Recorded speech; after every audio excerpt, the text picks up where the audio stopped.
আচ্ছা, সাংবাদিক ইলিয়াস এবং সার্জিসের মধ্যে কি হয়েছে, ভেতর ভেতর কি নিয়ে ঝগড়া হচ্ছে, কি নিয়ে মানবিমান হচ্ছে কিনা, এটা নাকি সিরিয়াস ঝগড়া হচ্ছে, এইসব নিয়ে দু একটা কথা আলোচনা করব। তার আগে দর্শক, সম্প্রতি এনসিপি নেতা সার্জিস আলমের বিরুদ্ধে গুরুতর কিছু অভিযোগ উঠেছে।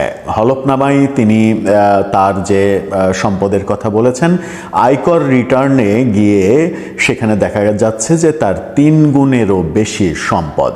এই পার্থক্যের কারণে তার মনোনয়নপত্র বাতিল হয়ে যাওয়ার কথা। কিন্তু আজকে সেই ব্যাপারে তিনি সংবাদ সম্মেলন করে বলার চেষ্টা করেছেন যে নির্বাচন কমিশনের যে নিয়ম, সেই নিয়ম তিনি মেনেছেন এবং কাগজ শর্ট থাকার পরে চাহিদা মাত্র সব কিছু নির্বাচন কমিশনকে দেয়া হয়েছে। অথচ দৈনিক যুগান্তর গতকালকে ফলাও করে প্রচার করেছিল যে তার হলফনামায় অসঙ্গতি দেখা গেছে এবং সেই অসঙ্গতিটা অনেক বড় অসঙ্গতি।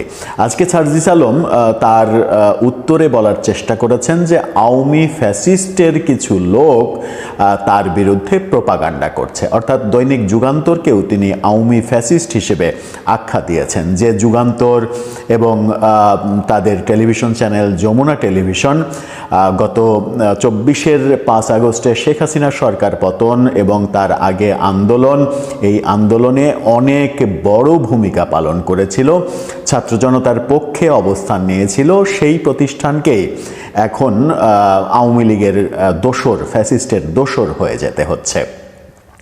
এছাড়া সার্জিস আলমের বিরুদ্ধে অভিযোগ উঠেছে তিনি ছাত্রলীগ করতেন, ছাত্রলীগের নেতা ছিলেন এবং আরও বড় অভিযোগ সম্প্রতি উঠেছে, সেটা হচ্ছে যে আওয়ামী লীগের পলাতক সাধারণ সম্পাদক ওবায়দুল কাদের, যিনি ভারতে পালিয়ে গেছেন এবং তাকে পালাতে সহযোগিতা করেছেন যারা, তার মধ্যে অন্যতম নাকি এই সার্জিস আলম। সেটাও তিনি অস্বীকার করেছেন, বলেছেন যে আওয়ামী ফ্যাসিস্টদের প্রোপাগান্ডা এগুলো। সব মিলিয়ে সার্জিস আলম কি বলার চেষ্টা করলেন, চলুন একটু জেনে দেখি এই ভিডিওতে। থাকবেন। দর্শক, বলছিলাম এনসিপি নেতা সার্জিস আলমের বিরুদ্ধে একগাদা অভিযোগ এবং সব অভিযোগেরই যুক্তি খণ্ডন করেছেন, করে যারা তার নামে এই ধরনের অভিযোগ করছে তাদেরকে আওয়ামী ফ্যাসিস্ট হিসেবে আখ্যায়িত করেছেন। ইত্তেফাকের শিরোনামটা দেখুন। ইত্তেফাকের শিরোনামে বলা হচ্ছে, ছাত্রলীগের কমিটিতে আমার কখনো কোনো পদবি ছিল না। সার্জিস আলম তিনি বলছেন ছাত্রলীগের কমিটিতে কোনো পদবি ছিল না, কিন্তু তিনি এটা বলছেন না যে তিনি ছাত্রলীগ করতেন না। পদপদবিতে তিনি ছিলেন না, এই তথ্য বোধহয় সঠিক হতেও পারে। কি বলছেন তিনি একটু জেনে দেখি ভিতরে। জাতীয় নাগরিক পার্টির উত্তরাঞ্চলের মুখ্য সংগঠক সার্জিস আলম জানিয়েছেন ছাত্রলীগের কোনো কমিটিতে তার কখনো কোনো পদপদবি ছিল না। সামাজিক যোগাযোগ মাধ্যমে তার ছবি ব্যবহার করে এ সংক্রান্ত যে প্রচারণা চালানো হচ্ছে তা সম্পূর্ণ মিথ্যা ও উদ্দেশ্য প্রণোদিত বলে তিনি দাবি করেছেন। পঞ্চগড় শহরের লিচুতলা এলাকায় এক সংবাদ সম্মেলনে তিনি এই কথা বলেছেন সামাজিক যোগাযোগ মাধ্যমে ফটোকার্ড বানিয়ে যারা বলছে আমি নাকি ছাত্রলীগের কেন্দ্রীয় কমিটির হয়ে ঈদ শুভেচ্ছা জানাতাম, বাস্তবে জীবনে কোনো পর্যায়ে ছাত্রলীগের কেন্দ্রীয় কমিটি তো দূরের কথা, কোনো কমিটিতেই আমার কোনো পদবি ছিল না। কিন্তু সামাজিক যোগাযোগ মাধ্যমে তার বিভিন্ন ধরনের পোস্টার, ছাত্রলীগের পোস্টার, এমনকি ভিডিওতেও আছে বঙ্গবন্ধু করছেন, আমার বঙ্গবন্ধু এরকম করছেন। ছাত্রলীগের বিভিন্ন জনের সঙ্গে হাস্যোজ্জ্বল ছবি রয়েছে, এমনকি ছাত্রলীগের সভাপতি সাদ্দাম হোসেনের সঙ্গেও তার সম্পর্ক ছিল, ছবি, এগুলো নিয়ে নানাজন প্রশ্ন তোলার চেষ্টা করেন যে তিনি ছাত্রলীগ করেন। তিনি ছাত্রলীগ যে করতেন এখানে তো কোনো সন্দেহ নেই, কিন্তু তিনি দাবি করছেন যে ছাত্রলীগের কোনো পদধারী নেতা ছিলেন না তিনি কিন্তু একবারও বলেননি তিনি ছাত্রলীগ করতেন না, তিনি বলছেন পদধারী নেতা ছিলেন না। সার্জিস আলম অভিযোগ করেন তাকে রাজনৈতিকভাবে হেয় প্রতিপন্ন করতে পরিকল্পিতভাবে এসব গুজব ও অপপ্রচার চালানো হচ্ছে। তিনি বলেন এনসিপির রাজনীতিতে যারা যুক্ত হচ্ছেন তাদের নানা ধরনের হুমকি দেওয়া হচ্ছে এবং এতে সুষ্ঠু নির্বাচনের পরিবেশ বাধাগ্রস্ত হচ্ছে। এবং এই ব্যাপারে তিনি বিএনপির দিকে ইঙ্গিত করেছেন যে বিএনপির বিভিন্ন লোকজন এনসিপির প্রার্থীদের হুমকি দিচ্ছে। তিনি এই ধরনের অপপ্রচারের বিরুদ্ধে ব্যবস্থা নিতে সরকার এবং নির্বাচন কমিশনের প্রতি আহ্বান জানিয়েছেন। এই কথা তিনি যখন বলছেন তখন আসন্ন জাতীয় সংসদ নির্বাচনে তার দাখিল করা হলফনামার যে গরমিল সেই ব্যাপারে বলছেন যে কোনো গরমিল ছিল না, বরং যে ভুল ছিল তা বা না জানার ছিল যেগুলো রিটার্নিং কর্মকর্তা চাওয়ার পরে সেটি সংশোধন করে দেওয়া হয়েছে। আওয়ামী লীগের বিভিন্ন পেড প্রোপাগান্ডা সেল থেকে গুজব ছড়ানো হচ্ছে, আমার বিরুদ্ধে অপপ্রচার ছড়ানো হচ্ছে। তিনি বুধবার দুপুরে পঞ্চগড় জেলা এনসিপির কার্যালয়ে এই কথা বলেছেন। আমি নাকি ওবায়দুল কাদেরকে দেশ ছেড়ে পালাতে আমার গাড়িতে করে সহযোগিতা করেছি। অর্থাৎ তার বিরুদ্ধে অভিযোগ উঠেছে আওয়ামী লীগের পলাতক সাধারণ সম্পাদক ওবায়দুল কাদের যে বলেছিলেন যে তাকে বিপ্লবের কিছু ছেলে পেলে উদ্ধার করে তাকে সহযোগিতা করেছিল সেখান থেকে পালাতে, সেই অভিযোগটা সার্জিসের উপরে এসেছে এবং তিনি বলছেন যে এটা আমি করিনি। তিনি বলছেন যারা আমাদের পেলে কাল্লা আলাদা করে দেবে তাদের আমরা সহযোগিতা করব।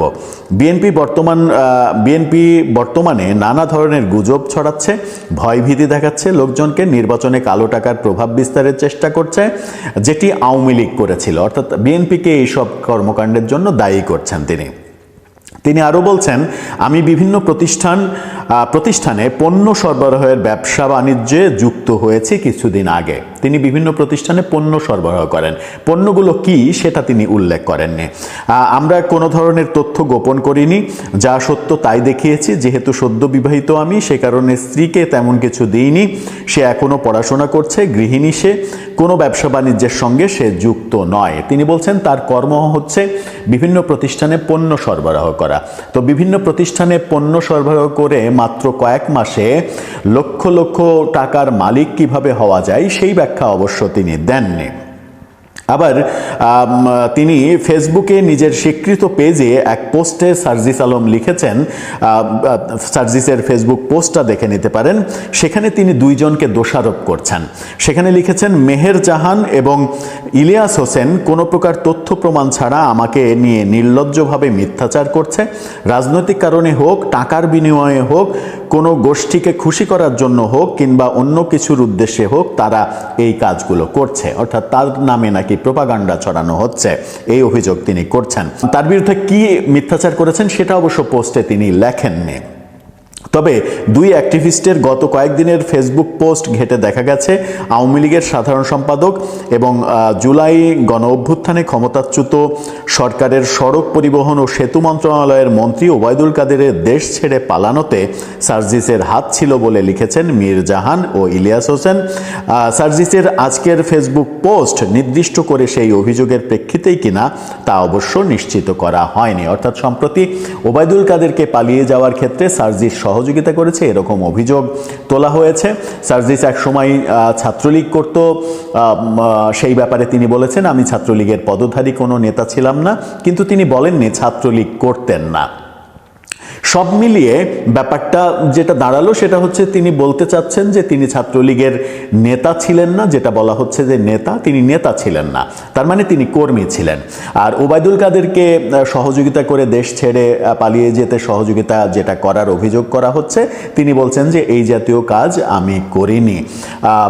এবং নির্বাচনে হলফনামার ব্যাপারে তিনি বলছেন হলফনামায় কোনো গড়মিল নেই, যা সত্য, যা কিছু সঠিক সেগুলোই তিনি লিখেছেন। নির্বাচন কমিশন যেভাবে চেয়েছে সেভাবেই তিনি দিয়েছেন। কিন্তু দৈনিক যুগান্তর যখন বলছে হলফনামায় গড়মিল এবং হলফনামায় যেটা লিখেছেন যে তার বার্ষিক আয় এত 9 লাখ টাকা সম্ভবত লিখেছেন, আয়কর রিটার্নে দেখা যাচ্ছে যে তিনি সেখানে আয়কর রিটার্নে টাকার পরিমাণ দেখাচ্ছেন 28 লাখেরও বেশি, সেখানে 3 গুণেরও বেশি টাকা দেখা যায়। এবং সম্পদের বেলাতেও আয়কর রিটার্নে যেটা দেখানো হয়েছে সেটা হলফনামায় তিনি লেখেননি, এই অভিযোগ যুগান্তর গতকালকে করেছিল।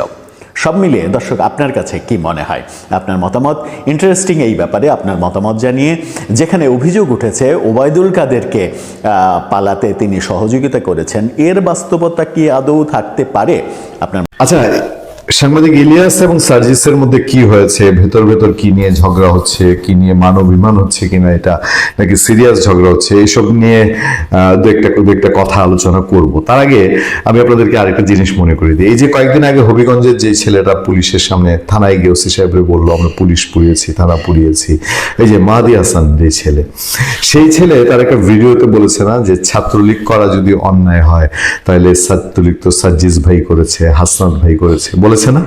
তো নিজেদের লোকই তো ফাঁস করে দিচ্ছে যে সার্জিস, এখন ছাত্রলীগ আওয়ামী লীগ সার্জিসরাই দৌড়ায় জাপটায় খুঁজায় তাদেরকে ধরায় পুলিশে দেয়, কেউ কাউকে তারা ছাড়ায়, কাউকে দীর্ঘদিন জেলে রাখে। কিন্তু একসময় এই ছাত্রলীগ হয়ে তারাই বহির্ণ কিছু করেছে।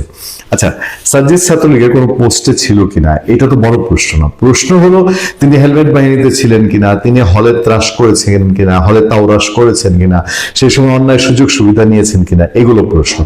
সেই প্রশ্নের একটা জবাব দেওয়ার চেষ্টা করেছে সার্জিস। সে বলছে যে জাতীয় নাগরিক পার্টি এনসিপির উত্তর অঞ্চলের মুখ্য সংগঠক সার্জিস আলম জানিয়েছেন ছাত্রলীগের কোনো কমিটিতে তার কখনো কোনো পদ পদবি ছিল না। সামাজিক যোগাযোগ মাধ্যমে তার ছবি ব্যবহার করে এ সংক্রান্ত যে প্রচারণা চালানো হচ্ছে তা সম্পূর্ণ মিথ্যা উদ্দেশ্য প্রণোদিত বলে দাবি করেন। ভাই বলেন না পদ পদবি ছিল না, কিন্তু আমি ছাত্রলীগে ডাইহার্ট ছাত্রলীগে ছিলাম।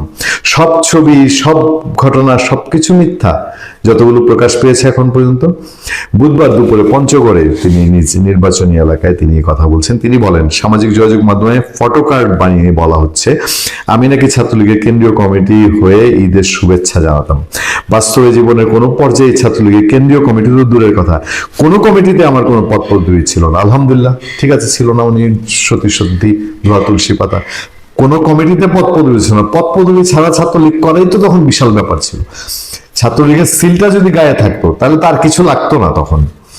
সার্জিস আলম অভিযোগ করেন তাকে রাজনৈতিকভাবে হেয় প্রতিপন্ন করতে পরিকল্পিতভাবে এসব গুজব ও প্রচারণা চালানো হচ্ছে। তিনি বলেন এনসিপি রাজনীতিতে যারা যুক্ত হচ্ছেন তাদের নানা ধরনের হুমকি দেওয়া হচ্ছে এবং সুষ্ঠু কার এত বড় হিম্মত এনসিপিতে যারা যুক্ত হচ্ছে তাদেরকে খালি সবাইকে হুমকি দিয়ে যাবে। হুমকি অনলাইনে পরিচয় গোপন করে ভুয়া আইডি থেকে সেটা ভিন্ন বিষয়, প্রকাশ্যে কেউ কোনোদিন এই কাজ করতে পারবে? এরকম বোকা তো এখন পর্যন্ত কেউ নাই বাংলাদেশে। তিনি এই ধরনের প্রচারের বিরুদ্ধে ব্যবস্থা নিতে সরকারের কাছে আহ্বান জানান। আচ্ছা, সরকার যদি তার আহ্বান শুনে এতে আমাদের কোনো আপত্তি নেই, কিন্তু ঘটনাটা গোলটা বেজেছে অন্য জায়গায়। ডাকসাইডে ব্লগার, একসময় আমি যে টেলিভিশনে কাজ করেছি টেলিভিশনের সাংবাদিক, হ্যাঁ অবশ্যই নাম করা লোক, মেধা কিছু আছে, মেধার ইউজ আমি কিভাবে করলাম না করলাম সেটা গুরুত্বপূর্ণ বিষয়। সেই ইলিয়াস হোসেনের সাথে এবার লেগে গেছে সার্জিসের। 5 আগস্টের পরে ধানমন্ডি 32 ভাঙা থেকে শুরু করে কত বিষয়, ইভেন তারা লাইভ করছে, বলছে সার্জিস হাসানদের সঙ্গে আমার কথা হয়েছে, এই হয়েছে সেই হয়েছে। এখন এমন কোথায় কে কার বাড়া ভাতের ছাই দিল যে তাদের মধ্যে এখন বজগট শুরু হয়েছে।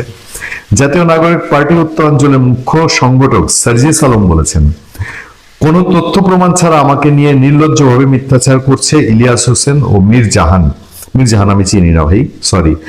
নিজের ভেরিফাইড ফেসবুক পেজে এক পোস্টে কথা লিখেন তিনি। সার্জিস আলম লেখেন রাজনৈতিক কারণে হোক, টাকার বিনিময়ে হোক, কোনো গোষ্ঠীকে খুশি করার জন্য হোক, কিংবা অন্য কোনো কিছুর উদ্দেশ্যে হোক তারা এই কাজগুলো করছে। তার মানে যে কারণগুলো, যে রাজনৈতিক কারণে, টাকার বিনিময়ে বা গোষ্ঠীকে খুশি করার জন্য, এগুলো সম্পর্কে সার্জিস আলম অবহিত, যেগুলো দিয়ে ইলিয়াস হোসেনকে দিয়ে কাজ করায়, এইরকম মিন করতে চাচ্ছেন তিনি। সার্জিস লিখছেন এদের যদি সামর্থ্য থাকে তাহলে তারা উপযুক্ত তথ্য প্রমাণ দেখ, কিন্তু তা না করে এরা একটার পর একটা মন গড়া মিথ্যা তথ্য দিয়ে সাধারণ মানুষকে বিভ্রান্ত করে কারো না কারো অসৎ উদ্দেশ্য বাস্তবায়ন করছে। এতদিনে অরিন্দম কহিলা বিষাদে, ওনারা তো এটা করছে গত 1, 2, 3, 4 বছর ধরেই করছেন। তো তখন তো আপনি মুখ খুললেন না, এখন আপনার গায়ে এসে পড়েছে, আপনি মুখ খুলছেন। ব্যাপারটা কোথাও যেন খটকা লাগে না? এদের মতো মানুষের মুখোশ একদিন না একদিন উন্মোচন হবে ইনশাল্লাহ। সবকিছুতে আল্লাহকে টানা ঠিক না রে ভাই, আপনারাই ওনাদের সাথে বহু দহরম মরম করেছেন। শুধু সময়ের অপেক্ষা উল্লেখ করে এনসিপির এই নেতা আরো লেখেন আল্লাহর কাছে একটাই চাওয়া, কোনো তথ্য প্রমাণ ছাড়া একজনকে নিয়ে এই ধরনের ঘৃণ্য অপপ্রচারের ফল এদের যেন দুনিয়াতেই ভোগ করতে হয়।